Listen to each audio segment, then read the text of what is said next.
Good morning students, कैसे हो। मैं सुदेश सैनी, आपकी हिंदी अध्यापिका। बच्चों, आज हम अपनी पाठ्य पुस्तक क्षितिज भाग 1 में से संकलित हमारे काव्य खंड में अध्याय पहला साखी और सबद, जिसके रचयिता हैं कबीरदास जी। कबीरदास जी जो हैं भारत के एक सुप्रसिद्ध संत कवि हुए हैं। इनका जन्म 1398 ईस्वी में हुआ। यह वह काल था जब भारत में मुगलों का शासन था। क्योंकि संत की प्रवृत्ति होती है कि जब भी वो अपने आसपास किसी भी प्रकार की कोई बुराई, रूढ़िवादी, आडंबरवाद देखता है तो वह उसे समाप्त करने की पूरी कोशिश करता है। अब क्योंकि उसकी इन सब चीज़ों के लिए सबसे उसके पास मुख्य स्तोत्र जो होता है वो उसकी वाणी होती है, उसके विचार होते हैं जिनके द्वारा वह इन पर प्रहार करता है। ठीक उसी प्रकार से कबीरदास जी ने अपने समय में व्याप्त रूढ़िवादी परंपराएं, जाति पाति, ऊंच नीच, छुआछात जैसी अनेक कुप्रथाओं को समाप्त करने के लिए अपनी ये वाणी है जिनको साखी के माध्यम से प्रचार और प्रसार किया। हमारी पाठ्य पुस्तक में उनकी कुछ साखियाँ आई हैं जिनका आज हम अनुवाद करेंगे। प्यारे बच्चों, आप सभी ध्यान से इनको सुनेंगे और साथ ही साथ अपनी उत्तर पुस्तिकाओं में लिखेंगे और याद भी करेंगे। तो आइए आज हम कबीरदास द्वारा रचित साखी की व्याख्या देखते हैं। मान सरोवर सुभर जल हंसा केले कराही, मुक्ता फल मुक्ता चुगे अब उड़ी अनंत ने जाही। इसमें कबीरदास जी कहते हैं कि मेरे हृदय रूपी तालाब में भक्ति रूपी जल भरा हुआ है, हंसा केली कराही, और मेरी जो आत्मा रूपी हंस है, अर्थात उन्होंने यहाँ पर अपनी आत्मा के लिए हंस का प्रयोग किया है। हंसा केलही कराई, कि मेरी आत्मा जो है वो हंस की तरह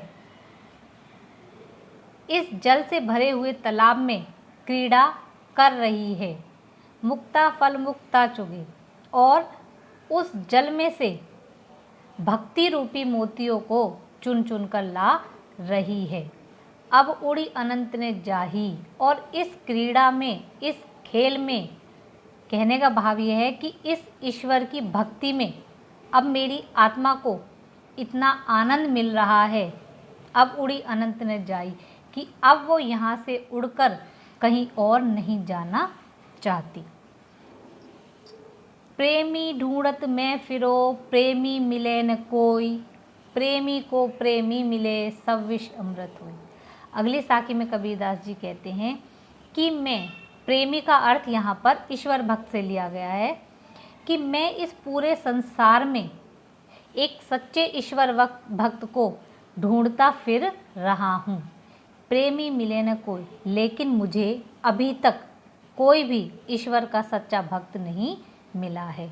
प्रेमी को प्रेमी मिले, अगर एक सच्चे ईश्वर भक्त को दूसरा अन्य कोई और ईश्वर की सच्ची आराधना करने वाला व्यक्ति अर्थात भक्त मिल जाता है तो सब विष अमृत होई, कि उन दोनों भक्तों के अंदर अगर कोई विष अर्थात बुराइयां हैं तो वह भी अमृत में बदल जाती हैं।